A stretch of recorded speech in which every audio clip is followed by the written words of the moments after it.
Hello and welcome to Thought for November the 6th.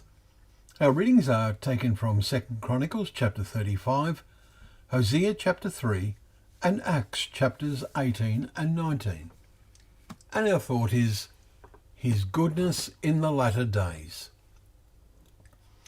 There is no doubt that we are living in the latter days, and there are many scriptures that give warnings about those days.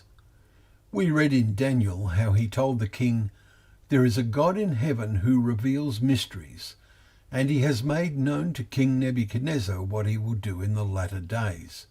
Chapter 2, verse 28. There are many scriptures that give warning about this time. We also read how Daniel was told of a time of trouble, such as never has been. "But at that time your people shall be delivered." Chapter 12, verse 2, which we read 3 days ago. We have another remarkable prophecy today. It is in Hosea chapter 3. After being told by the Lord that the children of Israel shall dwell many days without king or prince, without sacrifice or pillar, without ephod, and how true this has been since the temple was destroyed and the Jews scattered. We read in the next verse, in verse 5, "Afterward the children of Israel shall return and seek the Lord their God, and David their king, and they shall come in fear to the Lord and to his goodness in the latter days." That seeking will find its completion when David is raised to life again.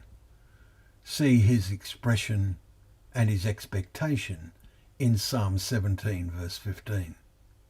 At that time, those counted as righteous through their faith will see both him and Jesus, the Son of David.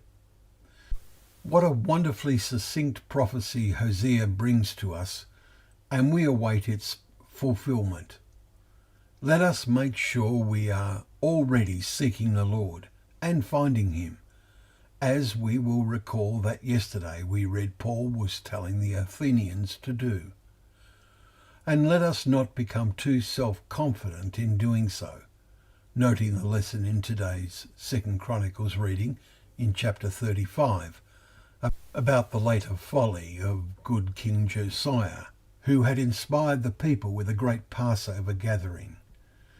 Indeed, we read in verse 18 that no Passover like it had been kept in Israel since the days of Samuel the prophet.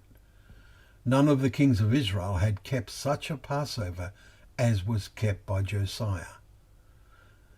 Then he became overconfident and was killed in battle, in which Israel did not need to get involved.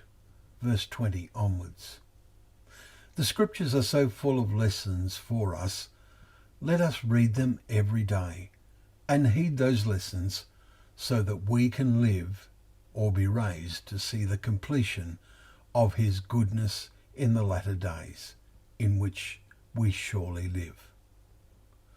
Well, thank you once again for joining us for Thought for the Day, where together we can open up the pages of God's Word, remembering that that Word is a lamp to our feet and a light to our path.